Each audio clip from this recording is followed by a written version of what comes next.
What is wrong with Ethereum and why? That's what I'm going to be talking about in this video.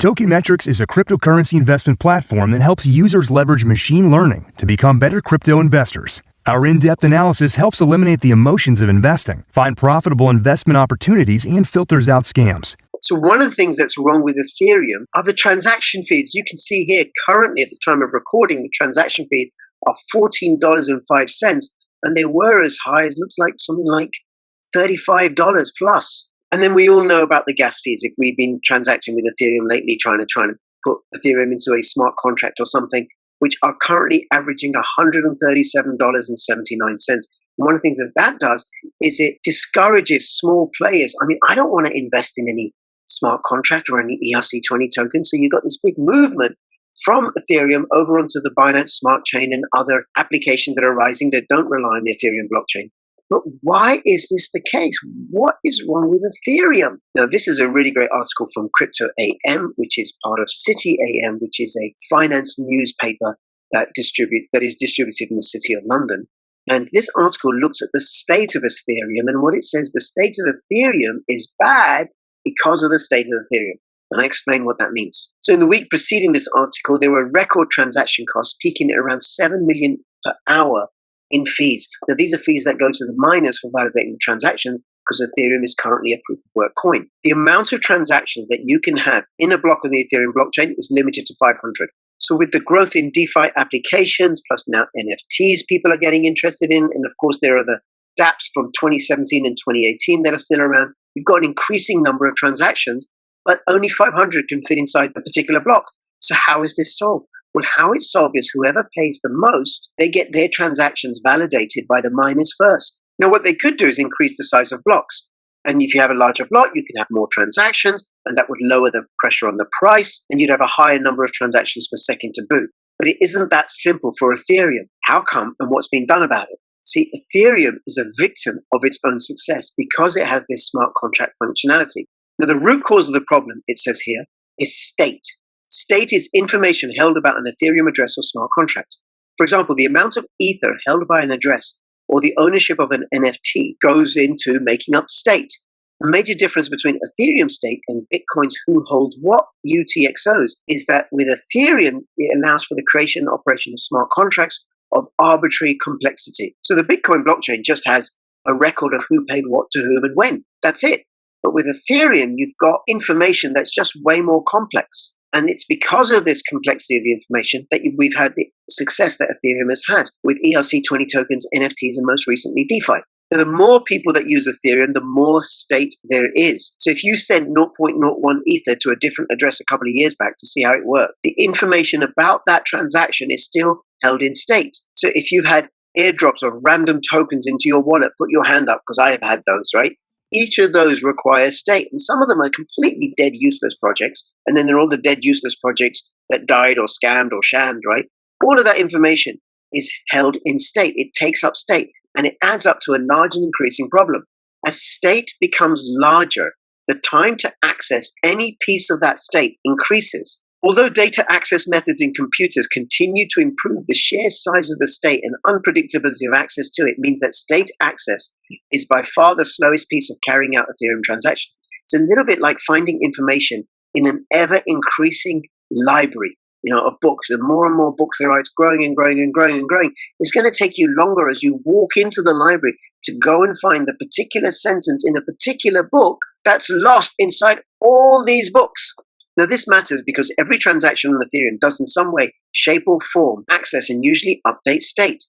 Now, if the time taken to process the transactions in a block becomes too high, it results in destabilization of the chain. More alternative branches, more resources are required to hold a local copy of the chain, and significantly higher risk of denial of service attacks. There's an ongoing battle between the growth of state on one side and the efficiency increases to access that state via faster hardware, optimized algorithms, and the like on the other. But state growth is winning. So the focus is shifting from being able to manage the entire state to reducing it. So I'm reading this and I think of like, well, books just being added to this massive library. It's growing and growing and growing. And meanwhile, you've got librarians that are rushing to go and get the particular book that you want and bring it back. But there's just more books coming in that the librarians can't keep pace. People who want to access that information, they line up more and more and more and more, and the librarians can't keep pace. So then what you do if you've got a bit of money is you offer a bribe to the librarian. Say, here, librarian, take this money and then go and get me my book first. And then somebody next to you or behind you, they can see you doing that because the transactions are transparent. They're like, no, I got more money, use mine. So then what happens is people start bidding to the librarian to go and get the books.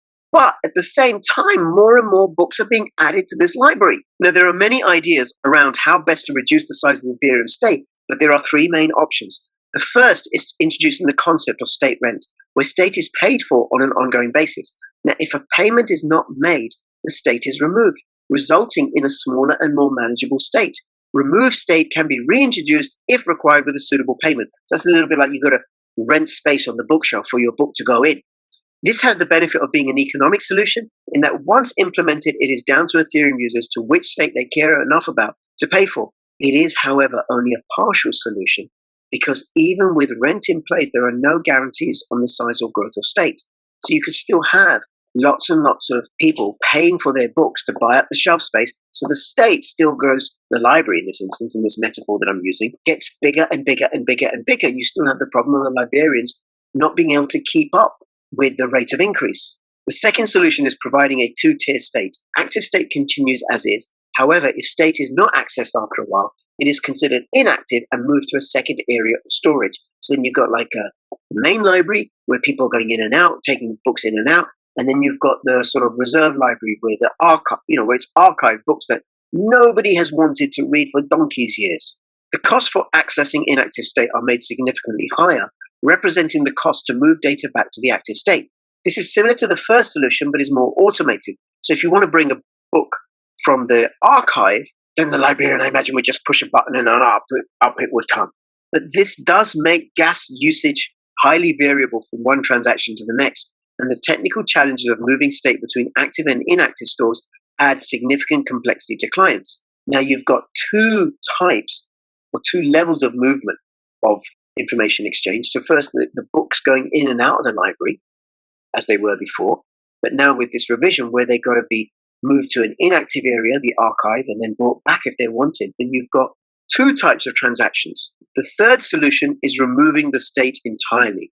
That would look like getting rid of the shelves and the books. In its place, a single small value called the state root is held on Ethereum, and all actual state is kept off-chain.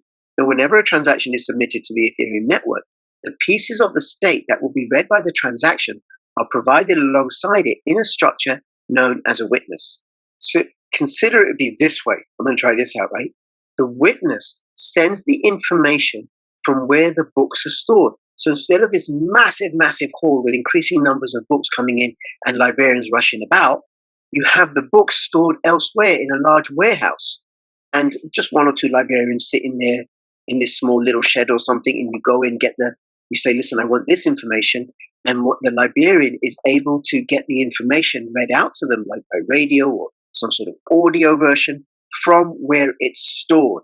Now, that does increase the technical complexity, but it reduces the time taken to process the transaction, as there's no requirement to fetch state anymore. Now, this process, I hope this metaphor makes sense, right? Let me know in the description, in the comments.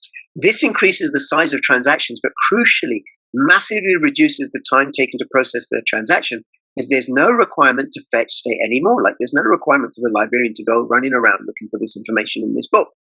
This option also has the highest technical requirements because the state root, where the stuff is kept offline, needs to be updated with each block in a trustless and decentralized fashion, and transactions themselves need to access to state to be able to build the appropriate witness. And I am not even going to try to create a metaphor for that part.